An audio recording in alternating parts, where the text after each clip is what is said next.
Assalamualaikum warahmatullahi wabarakatuh. Alhamdulillahirabbil alamin. Assalatu wassalamu ala asyrafil anbiya'i wal mursalin wa ala alihi wa ashabihi ajmain. Amma ba'du. Segala puji bagi Allah yang telah memberikan kita nikmat iman, Islam dan sehat sehingga kita bisa bersua kembali dengan bulan Ramadan tahun 1442 Hijriah kali ini. Dan tak lupa selawat serta salam kita haturkan kepada junjungan kita Nabi Muhammad SAW yang kita nantikan syafaatnya di yaumul akhir nanti. Pada kesempatan kali ini ya, saya sangat merasa terhormat sekali karena diberikan kesempatan untuk menyampaikan sedikit nasihat atau tausiah menjelang buka puasa ini. Halo anak-anak semua ya, bagaimana puasanya hari ini? Apakah full atau setengah ya? Yang penting kalau belum kuat full, setengah tidak apa-apa ya. Dan semoga semua orang tua, papa mama sekalian juga sehat, bisa menemani anak-anak berpuasa, beribadah dan semua dalam kondisi yang baik. Dan pada para penonton yang lain ya, yang mungkin bukan dari keluarga Al-Azhar, saya mengucapkan juga selamat berpuasa. Semoga kita semua berada dalam kebaikan. Pada kesempatan kali ini saya akan menyampaikan kultum singkat atau ceramah singkat tentang orang Islam itu harus cerdas, harus berilmu. Seperti kita ketahui bahwa mungkin di era modern ini orang Islam cukup tertinggal kalau kita lihat ya secara zahirnya dengan peradaban Barat ya, Eropa atau Amerika ya. Kita lihat bahwa mereka orang-orang Barat lebih maju dalam berbagai ilmu pengetahuan, teknologi, informasi, komputer, dirgantara, luar angkasa, macam-macam ya, militer, macam-macam. Padahal kalau kita membaca sejarah bahwa ada suatu masa ratusan tahun yang lalu ya, ketika orang Eropa, orang Barat itu dalam era kegelapan, justru orang Islam terutama yang berada di Andalusia atau di Timur Tengah itu berada dalam kejayaan atau puncak ilmu pengetahuan. Banyak sekali produk-produk para ilmuwan di era kejayaan Islam ya, dalam berbagai bidang, kimia, pembuatan peta, kemudian ada perdagangan, ada berbagai macam matematika ya. Mungkin kalau yang belajar aljabar atau geometri mungkin akan bertemu dengan nama Al-Khwarizmi ya, ada Ibnu Firnas dalam dirgantara dan macam-macam, ada Jabir bin Hayyan dalam bidang kimia ya. Itu ratusan tahun yang lalu. Tetapi sekarang ini orang Islam boleh dibilang lebih tertinggal daripada orang Eropa, orang Barat. Mengapa? Ya, padahal seperti kita ketahui bahwa ketika Nabi Muhammad mendapatkan wahyu pertama, yaitu Quran surah Al-Alaq yang punya Iqra bismi rabbikal ladzi khalaq, Iqra, bacalah, bawakan atau nyatakan ya. Perintah pertama saja adalah membaca. Ini dari hal yang sependek ini jelas bahwa orang Islam seharusnya yang terdepan dalam membaca, dalam ilmu pengetahuan ya. Mungkin kalau kita membaca berita ya atau mungkin informasi, kita tahu bahwa beberapa tahun yang lalu Google ya, raksasa internet yang setiap hari kita pakai produknya, YouTube lah atau Gmail, G-Drive, macam-macam, mengganti nama perusahaannya dengan Alphabet ya. Nama perusahaannya bukan Google lagi tapi Alphabet ya. Mengapa Alphabet? Karena Google menganggap bahwa dengan adanya alfabet atau huruf itu adalah cikal bakal dari pengetahuan ya. Kita orang Islam disuruh membaca. Kalau membaca berarti ada yang dibaca.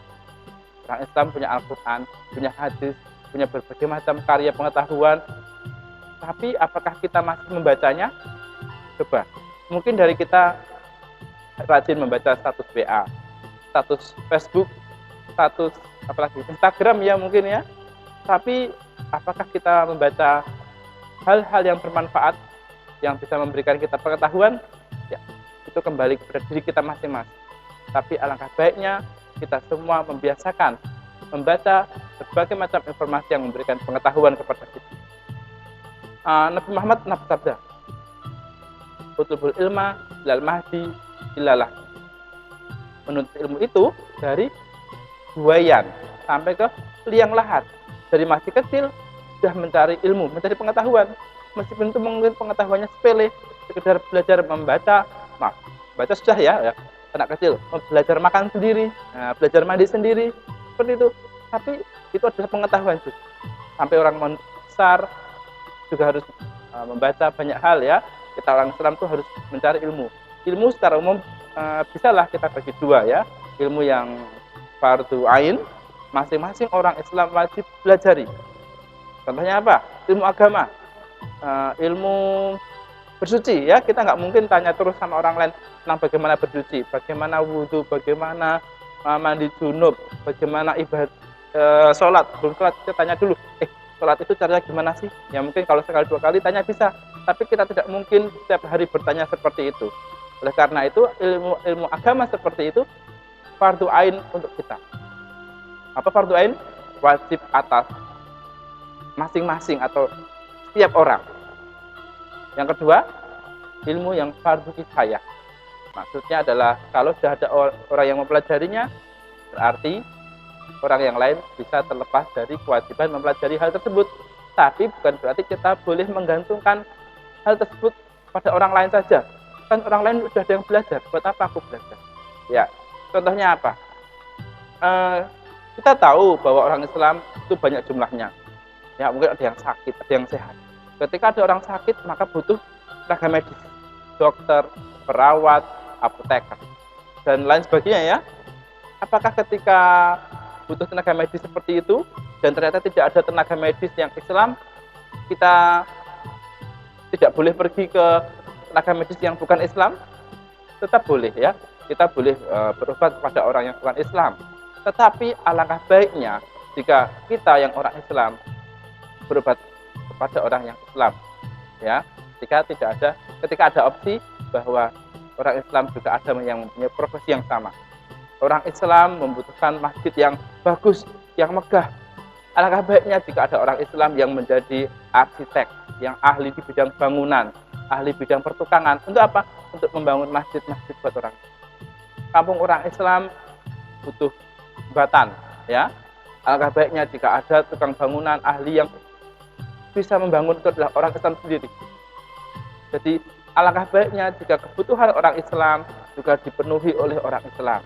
Bukan berarti orang Islam tidak boleh meminta tolong atau mencari ilmu kepada orang bukan Islam, tapi lebih utama, lebih baik jika orang Islam kepentingannya diurus oleh orang Islam itu sendiri. Melalui apa? Melalui ilmu-ilmu yang fardu kifayah tadi, ya. Jadi silakan, kita harus ada yang menjadi dokter, orang Islam harus ada yang menjadi engineer, orang Islam harus ada yang menjadi pilot, orang Islam harus ada yang menjadi apoteker, orang Islam harus ada yang menjadi guru, orang Islam harus masuk ke semua profesi, ya, harus semua bidang harus ada yang dimasuki. Kenapa? Karena berbagai macam bidang tersebut adalah kebutuhan atau hajat hidup orang, ya. Jadi orang Islam harus ada yang jadi petani, tapi petani yang ahli di bidangnya. Orang Islam ada yang menjadi nelayan, tapi nelayan yang modern dengan kapal yang besar. Nah, ini kenapa? Karena Nabi Muhammad pernah bersabda ya bahwa antum a'lamu bi umuri dunyakum. Kamu lebih tahu tentang urusan dunia. Itu pesan Nabi Muhammad ketika beliau melihat sebagian orang Madinah yang tanya kenapa pohon kurmanya buahnya jelek setelah tidak mengawinkan bunga-bunganya. Ya, jadi mungkin kita semua yang masih diberikan kesempatan umur, yang mungkin masih kecil-kecil ya, masih SD, SMP, SMA, dan jalannya masih panjang, silahkan pelajari semuanya ya, macam-macam ilmu. Ada yang pengen jadi programmer, ya. Bahkan kalau kita lihat programmer itu butuh matematika ya. Matematika butuh berarti algoritma ya. Itu salah satu sumbangsih Al-Khwarizmi. Mungkin Al-Khwarizmi nggak bakal menyangka bahwa ilmunya dia itu yang ratusan tahun yang lalu akan dipakai oleh orang-orang zaman sekarang. Ya, itu adalah suatu kelebihan. Ternyata orang yang berilmu tidak sama dengan orang yang tidak berilmu. Kenapa? Karena orang berilmu dia itu adalah investasi. Dia bisa mendapat pahala lebih ya ketika orang-orang menggunakan ilmunya, dia dapat pahala. Bahkan mungkin dapat uang juga. Kenapa? Contohnya kita punya presiden Bapak B.J. Habibie ya, yang sudah meninggal dunia wafat beberapa tahun yang lalu. beliau itu terkenal sebagai Mr. Cracker, punya teori di bidang pesawat terbang, bikin pesawat ya. Beliau mendapatkan royalti dari penemuannya. Pesawat-pesawat terbang besar yang di dunia yang dibuat, ketika menggunakan teorinya otomatis akan membayar royalti. Itu ada satu bentuk penghargaan. Itu baru urusan dunia. Bagaimana dengan urusan akhirat? Jika kita ada ilmu, ada informasi yang berguna dan diberikan kepada orang lain dan digunakan, insya Allah akan menjadi tabungan sampai hari akhir nanti. Kata Nabi Muhammad, jika seseorang meninggal dunia, maka terputuslah amalannya kecuali 3, yaitu sedekah jariah, ilmu yang bermanfaat, dan doa anak. Ya, itu ternyata ilmu itu yang sebenarnya kalian sepele sangat berguna. Mari sekarang kita semua banyak belajar, banyak membaca, banyak praktekkan, dan ketika kita merasa bahwa ilmunya atau informasinya mungkin bermanfaat, bisa kita bagikan kepada orang lain, ya. Nggak harus ilmu agama, ilmu umum juga nggak apa-apa, sama saja ya, selama membawa kebaikan. Karena yang namanya kebaikan itu bukan hanya selalu berupa ilmu agama ya, tapi juga bisa ilmu dunia, tapi membawa kebaikan bagi orang. Dan semoga saja dengan adanya bulan Ramadan ini menjadi awalan yang baik untuk kita, untuk menjadi lebih baik lagi besok harinya, jadi lebih berguna lagi bagi diri sendiri dan bagi orang lain. Demikian tutup dari saya. Nabi Muhammad pernah bersabda, "Man salaka tariqan yaltamisu fihi ilman, sahala lahu bihi tariqan ilal jannah." Bagi orang yang menuntut ilmu, ya, menuntut ilmu, maka Allah akan memudahkan jalannya karena hal tersebut ke. Jadi mulai sekarang mungkin saatnya kita bisa memperbanyak ibadah dan memperbanyak mencari ilmu. Kenapa? Karena dengan berilmu, insya Allah ibadah kita akan lebih bermakna dan hidup kita lebih bermakna. Demikian sedikit tausiah dari saya. Sesungguhnya semua kebaikan, semua kebenaran datangnya dari Allah dan semua kesalahan dari Allah. Assalamualaikum warahmatullahi wabarakatuh.